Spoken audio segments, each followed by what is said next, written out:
Salut à toi jeune passionné de la culture japonaise et plus spécialement de son animation pour cette vidéo. Salut Zaka, j'espère que tu vas bien, moi ça va super bien. Bienvenue pour une nouvelle vidéo de 5 bonnes raisons, celui-ci sera consacré à Log Horizon.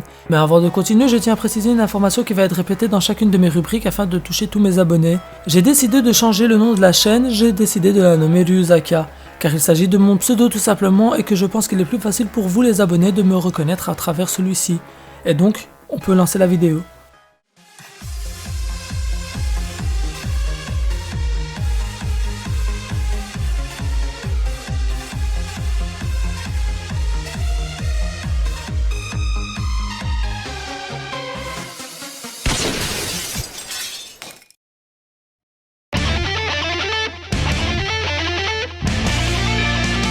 Le chara-design de Log Horizon est plus axé vers un style adulte qui ajoute une part de réalisme à leur situation, sans pour autant manquer de couleurs ou de parties totalement humoristiques et puériles, attention. Mais les dessins sont propres à l'œuvre et permettent directement de donner l'ambiance de l'anime.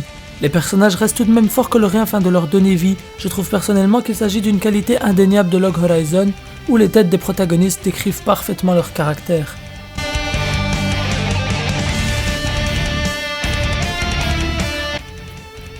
La team des personnages principaux est juste sublime, Shiroe, Naotsugu et son côté pervers, Akatsuki et ses réactions épiques et mignonnes, Nyanta tellement badass que j'ai nommé mon chat Nyanta.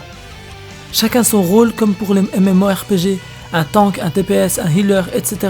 Mais cette team est juste badass, tous au level 90 qui était le niveau maximal avant l'extension qui les fera entrer dans le jeu, impitoyables, forts, vifs d'esprit et intelligents. Difficile de préférer un personnage à l'autre tellement leur communion est parfaite. Dans Log Horizon, nous aimons la team entièrement.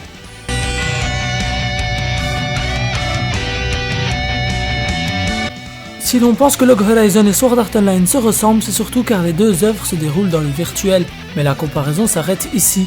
Log Horizon est une œuvre beaucoup plus stratégique où nos héros tenteront de répondre aux questions posées par les visionneurs ou les personnages de l'anime. Mourront-ils réellement s'ils meurent dans le jeu ? Pourquoi sont-ils là ? Qu'advient-il des PNJ dans ce monde où les joueurs sont vivants ? Les règles établies lors de la création du jeu sont-elles toujours d'actualité ? Et c'est l'une des qualités principales de Log Horizon. Ils n'ont pas pour but de sortir de ce monde mais de le comprendre et la différence est alors totale.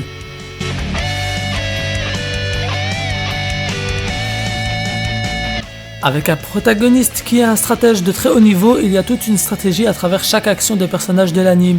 Même si certaines parties peuvent paraître très longues, il est kiffant de voir un personnage créer toute une économie dans le jeu, ou des règles afin de protéger les plus faibles, etc.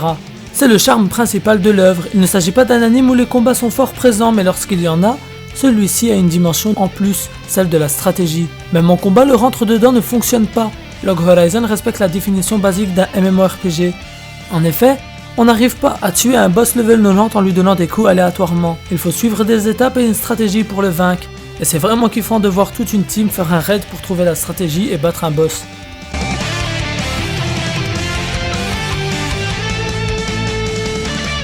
La réflexion, celle de Shiroe plus précisément. Ce sera un plaisir de suivre sa logique et ses pensées à travers chaque épisode. Tantôt sérieuse à l'idée d'améliorer les conditions de vie de chacun, tantôt philosophique. Shiroe se pose des questions et tente d'apporter des réponses vraiment intéressantes. Pourquoi ont-ils été transportés dans le jeu ? Quel sera l'effet lors de son retour dans sa vie normale ? Son idéologie et son caractère auront-ils changé ? Ou restera-t-il le gars enfermé sur lui-même ? Chacun des personnages a décidé de jouer au jeu pour une raison qui lui est propre, donc chaque personnage aura une vision du monde qui l'entoure, différente à celle d'un autre. Je pense notamment à Toya par exemple, qui est handicapé et incapable d'utiliser ses pieds dans la vie réelle. Le jeu sera pour lui alors une libération. Shiroe se pose aussi des questions sur la mort et la vie, l'importance des souvenirs aussi. Il s'agit d'un point qui m'a totalement charmé et qui a fait de cet anime une véritable œuvre complète. Lorsque je me souviens des parties de Log Horizon, je me questionne sur certains sujets philosophiques.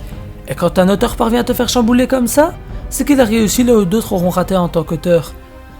Log Horizon est une preuve parmi d'autres animes que l'animation, le manga et le jeu vidéo peuvent apporter une morale et non seulement nous divertir, nous amener à nous questionner sérieusement sur des sujets importants, ou devenu important après le visionnage de l'œuvre. C'est pour cela qu'il aura la première place de ce classement. Ce fut difficile pour moi de départager le top 3 des raisons de Log Horizon. Ainsi, vous comprenez mon ressenti réel sur l'œuvre. Bien sûr, il y aura un bonus en fin de vidéo. Moi j'espère que celle-ci vous aura plu. Si c'est le cas, vous connaissez la routine. N'hésitez pas à liker, partager un maximum et vous abonner. Moi ça m'aide en tant que vidéaste, alors ça me fait énormément plaisir. Tu peux aussi aller jeter un coup d'œil à mes autres épisodes de 5 bonnes raisons, notamment Noragami ou Darker Than Black, les 2 derniers que j'ai sortis. N'hésite pas à laisser les qualités que toi tu trouves à l'œuvre de Log Horizon et que je n'ai pas cité à travers cette vidéo. Tu peux aussi laisser le nom d'un anime pas assez connu en commentaire, j'essaierai de faire une vidéo dessus. Moi c'était tout pour moi, à plus. Pour le bonus, il s'agit de l'opening qui est juste incroyable, badass, classe et qui va parfaitement avec Log Horizon. Un mix de rap anglais et de chant japonais avec un refrain qui résume bien ce qui arrive au personnage. Bref, allez l'écouter et laissez votre avis en commentaire.